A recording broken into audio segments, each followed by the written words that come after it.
Hey, it's me. Yay. Hello, this is Randy Pishel with the Valentine Goose Channel, also known as Star Thinker. It's 4 o'clock in the morning, and I'm gonna fall asleep, and I'm making a video. Um, I'll just give you some updates. The person who found the token has not come forward yet, so I don't know who it was. And April Fools!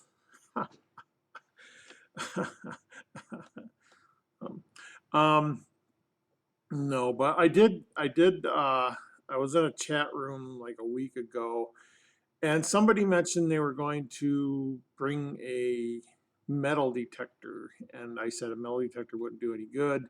And they asked me why, and I said, well, I can't really tell you why, but I have a rule that if I let something slip in a private conversation, I will make that public to everybody.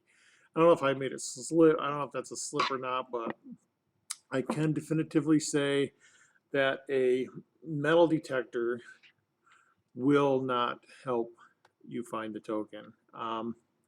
It's like if I took a penny and I threw it on a pile of pennies, you can't use a metal detector to find that penny. Same principle. So no, a metal detector won't help.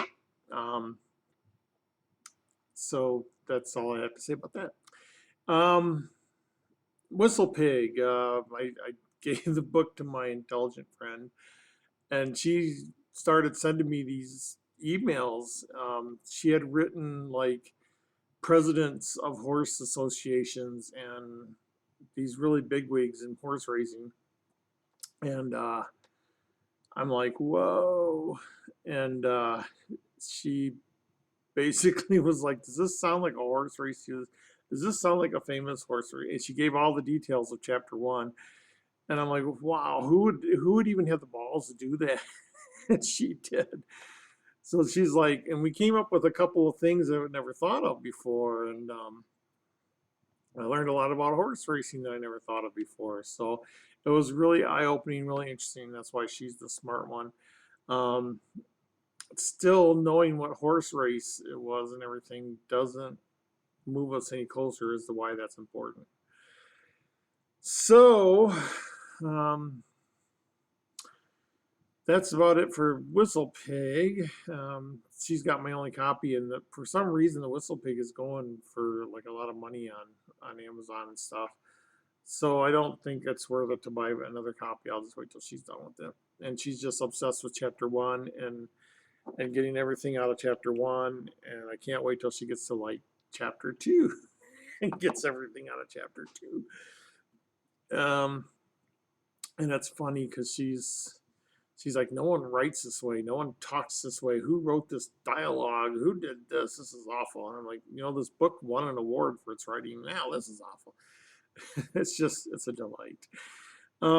Anyway, I'm just gonna keep this short and simple. Uh, what else? Anything else going on? My operation, I might have that scheduled for January. The only reason I schedule it for January is because I have to use leave days for the first 5 days. And I don't have any leave days left because it's the end of the year. I've used them all up thanks to COVID. Because every time you got sick, you had quarantine and they made you use leave days for that. So now I can have those no pay days, but it just doesn't work out with the holidays and the doctor schedule and stuff. So looks like it's going to be in January. I am going to shave my head for that because I doubt very much I'll be able to take a shower for like a week or two. So if I shave my head, it's amazing what my hair does after like 12 hours. It gets matted and greasy, and it's just straight, crazy straight hair. And it's just when I wake up, when I go home, go to sleep, and wake up, it's just like straight up in the air, and it's crazy. So I thought, well, I don't want to live that way for a couple weeks, so I'm just going to shave my head and be done with it. And that's just going to be a simple operation. It just has a long recovery time because they do detach the ligaments from the bone, and they got to lay the ligaments back on the bone, and then you're not supposed to move like at all until the ligaments reattach to the bone. Because if I move, then the ligaments would move, and they could get reattached to the wrong place. And I don't want that because that's what the whole operation is supposed to fix. Um, anyway, outside of that, I dropped my laptop and broke it, and can't think of much else. I would be remiss though if I didn't mention Bobby D. I am very saddened by this. He was a very logical thinker. He had a very imaginative mind. He could spot patterns that no one else could spot, and pick up on things no one else could pick up on, and that served him well. And I'm shocked and surprised, that at 40 years old he had a heart attack. And that's something I think about a lot. I've lost, when you get to my age, you lose a lot of people. And yeah, it never gets easier. So yes, I am saddened. It's very, very unfortunate. And he was a cornerstone of the community, and his loss will be noticed for a long time to come.